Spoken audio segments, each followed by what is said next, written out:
ہمارے معاشرے میں جھوٹ بڑے دلیری کے ساتھ بولا جاتا ہے،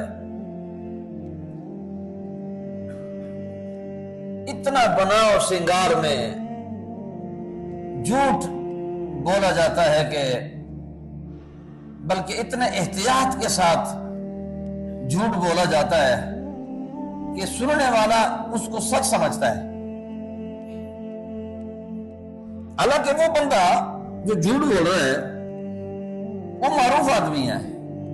وہ دیندار بندہ ہے، وہ نمازی بندہ ہے، وہ عالم بھی ہو سکتا ہے، وہ پیر فقیر بھی ہو سکتا ہے، وہ تجارت کے ماحول میں بھی رہنے والا بھی ہو سکتا ہے، وہ ملک کے سلطنت پہ بیٹھنے والا۔ میں فی زمانہ ایک جنرلی بات کر رہا ہوں کہ جھوٹ ہمارے معاشرے میں اتنا عام ہوتا جا رہا ہے، اتنا عام ہوتا جا رہا ہے کہ نعوذ باللہ، اور یہ بے لذت گناہ ہے، یہ بے لذت قسم کا گناہ ہے جو ہمارے معاشرے میں بڑے دلیرے کے ساتھ بولا جاتا ہے۔ فٹ پاتھ پہ بیٹھنے والے سے لے کر تخت پہ بیٹھنے والے تک ہر شخص، ہمارے صفوں میں ایسے ایسے حضرات شامل ہیں جو جھوٹ بڑی پاکیزگی کے ساتھ بولتے ہیں، حالانکہ